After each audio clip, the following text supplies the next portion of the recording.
आप सभी भाई बहनों का आध्यात्मिक ज्ञानात्मक चैनल की संध्या बेला ज्ञान कक्षा में एक बार फिर स्वागत है। आज की चर्चा का विषय है शिष्टाचार का अभाव। देखिए, कुछ दिन पहले हमने इसी से संबंधित एक विषय रखा था ज्ञान के ऊपर, जिसमें हमने भौतिक ज्ञान और आध्यात्मिक ज्ञान की चर्चा पे एक शिष्टाचार का एक शब्द इस्तेमाल किया था। देखिए, शिष्य का अभिप्राय होता है कि जब हम किसी से भी कोई ज्ञान लेते हैं, चाहे भौतिक ज्ञान हो चाहे आध्यात्मिक ज्ञान हो, ज्ञान तो देखिए अपने आप में ही एक प्रकाशमान स्थिति होती है। सभी मनुष्य ज्ञानवान बनना चाहते हैं। कोई भी मनुष्य अज्ञानी कहलाना पसंद नहीं करता, अज्ञान में रहना पसंद नहीं करता। जैसे शाम को देखिए अंधकार होता है तो हम सर्वप्रथम अपने बल्ब ट्यूब जलाते हैं ताकि आपको हमें दिखाई दे। ये सभी स्थितियां देखिए ज्ञान से लो, प्रकाश से लो, जब एक ही अर्थ समझाती है। इसलिए तो बार बार कहा जाता है कि ज्ञानवान बनो, विवेकशील बनो, बुद्धिवान बनो। ये सभी स्थितियां आपके हमारे जीवन में अक्सर कहने में, बोलने में, प्रयोग में आती हैं। लेकिन जब मनुष्य के जीवन में ये शिष्टाचार का अभाव होने लगता है, देखिए शिष्टाचार अपने आप में, ये शब्द मैंने सफेद रंग से इसीलिए दर्शाया है क्योंकि ये एक सात्विक स्थिति को दर्शाता है।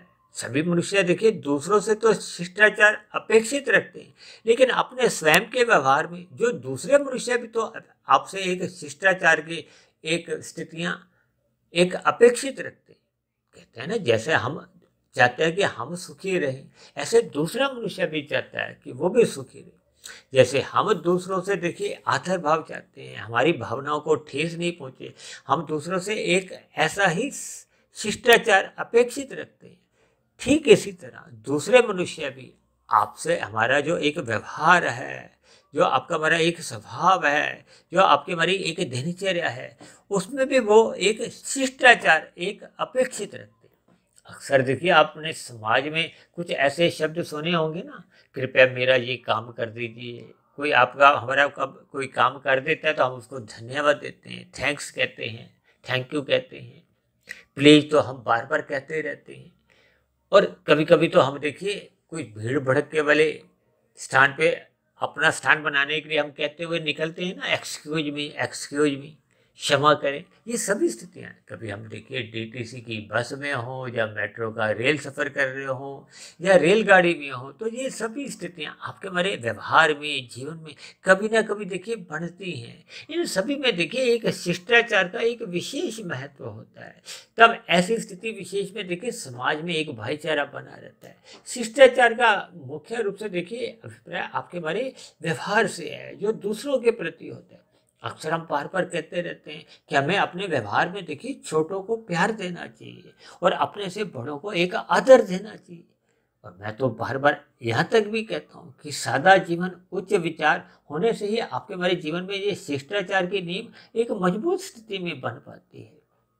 और मैं अक्सर देखिए ऐसी स्थितियों में कुछ शब्द और भी बोलता हूँ। मुझे ध्यान आ रहा है, तकरीबन 8-10 महीने पहले हमने एक वीडियो बनाया था, जियो और जीने दो, चलो और चलने दो। देखिए, जियो और जीने दो का अभिप्राय तो आपके हमारे जीवन से है कि हमें अपना जीवन भी सुखमय बनाना है और अन्य मनुष्यों के जीवन को भी हमने देखिए कोई दुखद स्थितियां नहीं देनी। और मैं तो यहाँ तक भी कहता रहता हूँ कि समाज के अन्य जीव जंतु हैं, चाहे वो पक्षी हो चाहे पशु हों, उनको भी देखिए हमें सुखी रखना है। उनके भी भोजन की हमें व्यवस्था करनी चाहिए। यदि हम उनके देखिए भोजन की व्यवस्था नहीं भी करते तो आपका कोई हमारा कोई दंडनीय अपराध नहीं है, लेकिन ये आपके हमारे शिष्टाचार की स्थितियों में एक गिरावट लाते हैं। इसलिए तो मैंने देखिए आज शिष्टाचार शब्द को सफेद रंग से दर्शाया है, जो कि एक सात्विक स्थिति है। और नीचे मैंने एक शब्द क्या लिखा है, अभाव, उसको हमने काले रंग से दर्शाया है। क्योंकि आपके हमारे व्यवहार में जब ये शिष्टाचार की कमजोरी आने लगती है, इसका अभिप्राय क्या है कि आपका हमारा सत्संग कमजोर होने लगा है, आपकी हमारी सात्विक स्थिति कमजोर होने लगी है। ये सात्विक स्थितियां तभी कमजोर होती हैं जब मनुष्य के विषय भोग बढ़ने लगते हैं, रजोगुण बढ़ने लगता है। और रजोगुण बढ़ने की स्थितियों में अक्सर कुछ ऐसी संभावनाएं आपके हमारे जीवन में कुछ ऐसी बढ़ने लगती है कि आपका हमारा तमोगुण बढ़ने लगता है। तमोगुण बढ़ने का अभिप्राय क्या है? ये शिष्टाचार का अभाव कहो, तमोगुण का बढ़ना कहो, या अपने आप की ही स्थिति को हम मजबूत करने के लिए, अपने आप को ही हम सुखद स्थितियों में रखने के लिए हम अन्य मनुष्यों को भी पीड़ा देते हैं, अन्य मनुष्यों का भी देखिए आदर भाव नहीं करते, अन्य मनुष्यों की भावनाओं को भी हम ठेस पहुंचाते हैं। ये सभी स्थितियां आपके हमारे जीवन में देखिए शिष्टाचार का अभाव लाती हैं। जब जब मनुष्य के जीवन में देखिए शिष्टाचार का अभाव आने लगेगा तो उसके जीवन में देखिए पाप कर्म बढ़ना एक सहज स्थिति बनने लगती है। ये सभी स्थितियां देखिए अक्सर ऊपरी ऊपरी स्तर पर यदि हम इस पर विचार करते हैं तो शायद हम इन परिस्थितियों पर हम सही से समझ रख नहीं पाते। इसलिए तो बार बार कहा जाता है कि अपने जीवन में देखिए सत्संग करते रहो, सतोगुण को अधिक से अधिक आप अपने जीवन में प्राथमिकता दो, परमात्मा की सम्मुखता बढ़ाओ। ये सभी स्थितियां आपके हमारे व्यवहार में, आपके हमारे कर्मों में, आपके हमारे बोलचाल में ये एक नम्रता लाती है। देखिए आपके हमारे व्यवहार में एक शालीनता लाती है। नम्रता लाना, शालीनता आना, दूसरों को हम जब एक दूसरों की भावनाओं का जब हम सम्मान करते हैं, उनको आदर देते हैं, हम अपने से छोटों को देखिए प्यार देते हैं। तभी तो मैं बार बार कहता रहता हूँ कि जियो और जीने दो, चलो और चलने दो। जियो और जीने दो का अभिप्राय देखिए आपके हमारे एक जीवन से है, ताकि हम दूसरों के लिए कोई दुखद स्थितियां उत्पन्न नहीं करें। ठीक इसी तरह यातायात के नियमों का हमें पालन करना चाहिए। अक्सर मैं बार बार कहता रहता हूँ कि देखिए धर्म आपके हमारे जीवन में जब प्रथम स्थान पे बना रहता है। देखिए 4 पुरुषार्थ हैं, धर्म अर्थ काम मोक्ष। जब धर्म प्रथम स्थान पे बना रहता है तो आपका हमारा अर्थ और काम एक मर्यादा में रहता है। कहते हैं ना धर्म की 4 दीवारी में रहते हुए अपने जीवन यापन करना चाहिए। तभी तो देखिए शास्त्रों में विभिन्न ऋषिगत ग्रंथों में ये जो कर्म कांड बनाए गए, ये कर्म कांड आपके हमारे जीवन को एक व्यवस्थित रखते हैं, अनुशासन में रखते हैं। और भारत जैसे देश में तो हर दूसरे तीसरे चौथे दिन कोई ना कोई ऐसा पर्व एक आ जाता है कि ये आपके हमारे जीवन में एक सात्विकता लाने में एक मददगार होता है। और जैसे जैसे आपके हमारे जीवन में सात्विकता बढ़ने लगती है तो फिर ये शिष्टाचार, सात्विकता, ये दोनों पर्यायवाची ही शब्द हैं। देखिए शिष्टाचार का अभिप्राय जब आप इसको संधि विच्छेद करोगे तो शिष्ट जमा आचार शब्द निकलते हैं। ये शिष्य शब्द भी देखिए इसी से ही निकला। जब हम देखिए भौतिक शिक्षा ग्रहण करते हैं तो हम अध्यापक के प्रति एक शिष्य के भांति एक आदर भाव देते हैं। हम बड़ों को आदर देने के साथ साथ जिस किसी मनुष्य से भी, चाहे वो उम्र में देखिए छोटा हो या बड़ा हो, जब कभी भी हम कोई भौतिक ज्ञान लेते हैं तो हम उसका एक शिष्य कहलाते हैं। और जैसे शास्त्रों में कहा गया ना, गुरु, गुरु का अभिप्राय क्या है? जो मनुष्य एक मायातीत की स्थिति में होता है वो परमात्मा का ज्ञान विज्ञान आपको में समझाता है। तो ऐसी स्थिति विशेष में भी देखिए हम उस गुरु के प्रति एक नतमस्तक हो जाते हैं, उसको हम बहुत ही एक अपने आदर भाव देते हैं। देखिए अध्यापक को आदर भाव देना एक भौतिक ज्ञान के प्रति एक हमारी एक शिष्टाचार है। ठीक इसी तरह जब कोई आध्यात्मिक गुरु आपके हमारी अज्ञानता मिटाता है, अज्ञानता का मिटाने का अभिप्राय क्या है कि हम सभी आत्मा तो देखिए ज्ञान स्वरूप है। कोई भी ऐसी आत्मा नहीं है जिसका ये गुण नहीं हो। इसका अभिप्राय क्या है कि ज्ञान तो आपका हमारा नित्य दिव्य गुण पहले से ही है। लेकिन जब जब हम प्रकृति के पदार्थों की ओर कहो, विषय भोगों की ओर हम अधिक असत हो जाते हैं। अधिक असत होने का अभिप्राय क्या है कि आप इन पदार्थों को, प्रकृति को अपने स्थूल शरीर की आवश्यकता से अधिक जब हम महत्व देते हैं भोग दृष्टि से, रस बुद्धि से, तो फिर ये तामसी पदार्थ, क्योंकि ये प्रकृति के जो विषय भोग हैं ये देखिए तामसी राशि ही कहलाते हैं। अब आपका हमारा जो स्थूल शरीर है ये भी देखिए शास्त्रों में तामसी कहा गया। ये पृथ्वी, जल, अग्नि, वायु, आकाश का बना है। और इस स्थूल शरीर के पीछे का जो कारण है वो आपके हमारे भोग विषय हैं, गंध, रस, रूप, स्पर्श और शब्द। इनको शास्त्रों में देखिए सूक्ष्म भूत भी कहा जाता है, तन्मात्रा भी कहा जाता है। इसीलिए तो शास्त्रों में एक शब्द और कहा गया है कि ये इंद्रिय दोष है। इंद्रियों का अभिप्राय देखिए आपके हमारे स्थूल शरीर की जो 5 गोलकें हैं, 5 गोलकों का अभिप्राय जो नाक, जिह्वा, आंख, त्वचा और कान है। ये 5 ज्ञानेंद्रिय हैं। हम इन 5 ज्ञानेंद्रियों द्वारा ही 5 भोग्य विषय गंध, रस, रूप, स्पर्श और शब्द का सुख भोगना चाहते हैं। इसी तरह आपके हमारे देखिए हाथ, पैर, वाणी, लिंग, गुदा, ये 5 कर्मेंद्रियां हैं, ये गोलक हैं। इन सभी गोलकों की कहो, ये जो आपका हमारा मन है, ये महाइंद्रिय माना जाता है। ये गोलके कहो या स्थूल शरीर मन के नियंत्रण में ही कार्य करता है। और यदि मन देखिए अपनी मनमर्जी करता है, मनमर्जी का अभिप्राय क्या है? देखिए कुछ दिन पहले हमने मनमर्जी पे भी एक वीडियो प्रसारित किया था। यदि हम अपनी मनमर्जी के अनुसार अपना जीवन जीते हैं, हम शास्त्रों की बताई गई आज्ञाओं का उल्लंघन कर देते हैं, तब ऐसी स्थिति विशेष में आपके हमारे जीवन में शिष्टाचार का अभाव सहज ही पनपने लगता है। और मनुष्य के जीवन में जब शिष्टाचार ही समाप्त हो जाता है तो फिर उसके जीवन में देखिए पशु वृत्तियां, जो कि आहार, मैथुन, निद्रा, भय, ये 4 पशु वृत्तियां बताएगी। यानी कि जब जब आपके हमारे जीवन में सत्वगुण की न्यूनता होती है, सत्संग का अभाव होने लगता है, तो फिर सहज ही शिष्टाचार का अभाव भी आपके हमारे व्यवहार में दिखने लगता है। शिष्टाचार का अभाव होने पे ही आप में हमारे जीवन में एक पशु वृत्तियों का ही एक बोलबाला बना रहता है। और पशु वृत्तियां होने से ही फिर संसार में ये जो संघर्ष की स्थितियां हैं, हेरा फेरी की स्थितियां हैं, पाप की जो एक अनैतिक स्थितियां बनने लगती हैं, इन सभी स्थितियों का देखिए मूल कारण आपके हमारे जीवन में सत्वगुण का अभाव है या शिष्टाचार का अभाव है। क्योंकि जब जब आपका हमारा सत्वगुण प्रधान स्थिति में रहता है, आपके हमारे कार्य शरीर में शुभ संस्कार बनने लगते हैं, तो फिर ऐसी स्थितियों में आपके हमारे शिष्टाचार की स्थितियां सहज ही बनने लगती हैं। आपके हमारे व्यवहार में एक सात्विकता बनने लगती है। ये सात्विकता ही मनुष्य को पाप कर्मों से बचाती है, समाज में भाईचारे का एक माहौल उत्पन्न करती है, एक वातावरण उत्पन्न करती है, जो मनुष्य को कभी भी एक अधोगति की स्थितियों से सदा ही बचाने का एक प्रयास करती है। और मेरा तो ऐसा व्यक्तिगत मानना है कि जब जब आपके हमारे जीवन में ये शिष्टाचार का अभाव बढ़ता जाता है, तो फिर आप में ना चाहते हुए भी देखिए एक पशु वृत्तियां ही आपके हमारे व्यवहार में उभरने लगती हैं। ये पशु वृत्तियां क्या है? आहार, मैथुन, निद्रा, भय। आज कलयुग का वातावरण चल रहा है। ये जो लोग शिष्टाचार की जो एक बातें करते हैं या उनको एक स्थूल शरीर के स्तर पर कुछ निभाते हुए देखते हैं, ये देखिए ऊपरी स्तर पर होती है, स्थूल शरीर के स्तर पर होती है। ये इनमें देखिए बनावटीपन अधिक होता है। हृदय के तल पर देखिए उनके भाव अलग होते हैं। देखिए हो सकता है इन बातों से किसी व्यक्ति विशेष को कुछ ठेस पहुंचे, लेकिन ये एक व्यक्तिगत स्थितियां देखिए अक्सर एक साधारण मनुष्य में जब तक सत्वगुण का अंतःकरण में अभाव बना रहता है, जब तक अंतःकरण में राजसी या तामसी वृत्तियां ही प्रधान होती है, विशेष रूप से देखिए राजसी प्रवृत्तियां, विषय भोगों के प्रति एक लोलुपता।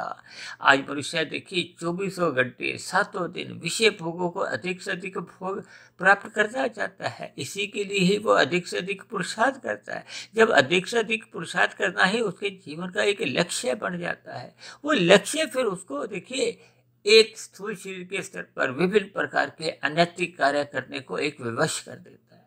और हम तो बार बार कहते रहते हैं, जब जब मनुष्य का देखिए रजोगुण अमर्यादित होता है, आपके मारे विषय भोग अमर्यादित होने लगते हैं, तो फिर मनुष्य को ना चाहते हुए कब तमोगुण में गिरते हुए कितने अधिक पाप कर्म होने लगते हैं, वो मनुष्य को ऐसा बोध नहीं होता। इसलिए तो भगवान श्री कृष्ण ने गीता में अर्जुन के जो रथ के 5 घोड़े हैं, आपके बारे 5 भोगे विषय हैं, उनकी लगाम अपने हाथ में रख के यही एक संदेश दिया है कि हमें अपने जीवन को गुरु की आज्ञा में रखना होगा, ब्रह्म मुहूर्त में उठना होगा, सत्संग करना होगा, परमात्मा की स्मृति सदा ही बनाए रखना होगा।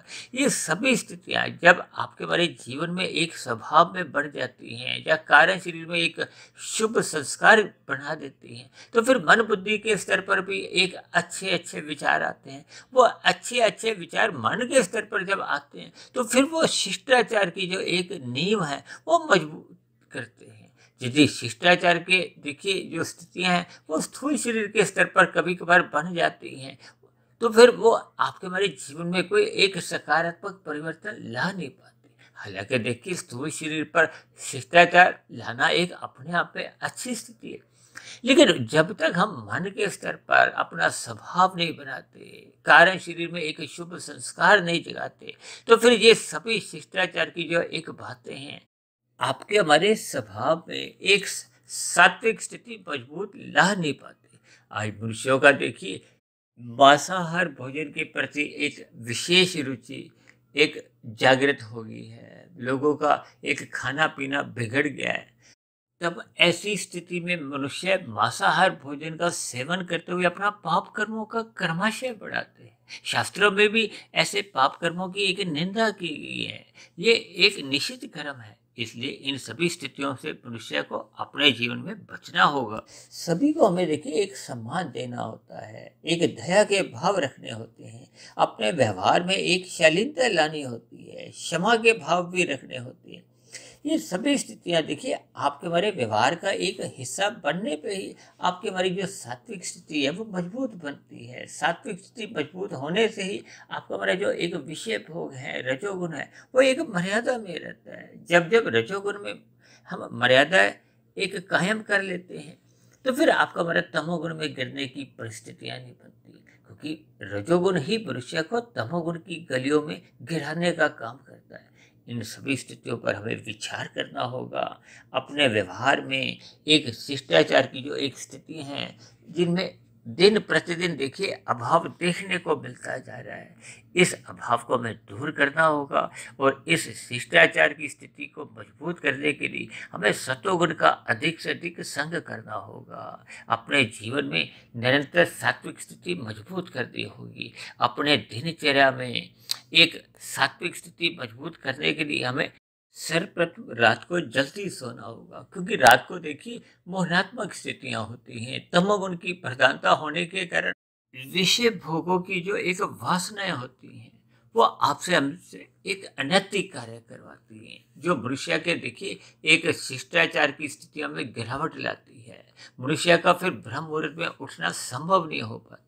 जब जब मनुष्य का देखिए ब्रह्म मुहूर्त में उठने का एक स्वभाव नहीं बनता, तो जो सतोगुण की एक विशेष स्थिति है, क्योंकि ब्रह्म मुहूर्त का समय तो देखिए एक सात्विक स्थिति की एक शुद्धतम स्थिति मानी गई है।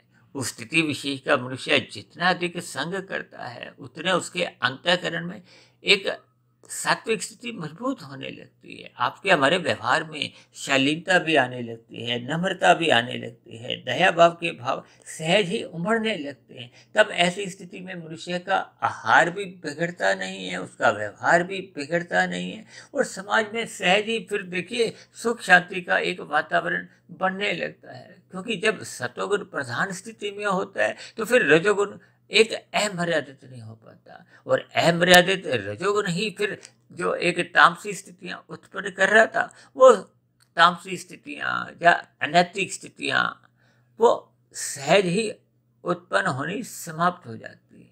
तो ऐसी सभी शुभ स्थितियां आपके हमारे व्यवहार में तभी एक शिष्टाचार की स्थितियां उत्पन्न होने में सहायक बनती हैं, जब आपके हमारे जीवन में सत्वगुण की प्रधानता बनने लगती है, रजोगुण मर्यादा में रहने लगता है। ये दो स्थितियां जब आपके हमारे व्यवहार का हिस्सा बन जाती है, तो फिर मनुष्य की तमोगुण में गिरने की संभावना भी समाप्त हो जाती हैं। उसमें किसी भी प्रकार की कोई पशु वृत्तियां जन्म ही नहीं लेती। तो ऐसी सभी शुभ स्थितियां आपके हमारे जीवन में भी बने, आपके हमारे जीवन में शिष्टाचार की एक प्रधानता हो, आपके हमारे व्यवहार में इंसानियत बनी रही, लोगों के बीच में एक भाईचारे का एक वातावरण हो। हम एक दूसरे मनुष्यों के प्रति ही नहीं, हम प्रकृति के अन्य जीवों के प्रति भी दया भाव रखें, अपना खाना पीना हम सुधारें। तो ऐसी सभी शुभ स्थितियां आप सभी भाई बहनों के जीवन में भी जल्द से जल्द बनने लगी, ताकि समाज में एक सतोगुणी वातावरण का विस्तार होता जाए। उस सतोगुणी वातावरण में हम सभी भाई बहनों का सुखमय जीवन बीते, सुख शांति बनी रहे। तो इन्हीं शब्दों के साथ अब चर्चा विशेष को यही विश्राम देते हैं। कल सुबह फिर मिलते हैं ब्रह्म मुहूर्त उपदेश कक्षा में। तब तक आप अपने आध्यात्मिक मित्र सुधीर भाटिया फकीर को इजाजत दें। आप सभी भाई बहनों को बहुत बहुत शुभ रात्रि और सुबह ब्रह्म मुहूर्त में उठने के लिए मेरी ओर से आप सभी भाई बहनों को बहुत बहुत शुभकामनाएं। फिर भी चर्चा संबंधित आपके मन में कोई प्रश्न हो, कोई मेरी कही गई बातों पे आपत्ति हो, तो आप नीचे दिए गए कमेंट्स बॉक्स पर जाकर अपना प्रश्न, अपनी आपत्ति को लिख सकते हो। तो चर्चा विशेष को सुनने के लिए आप सभी भाई बहनों का भी बहुत बहुत धन्यवाद।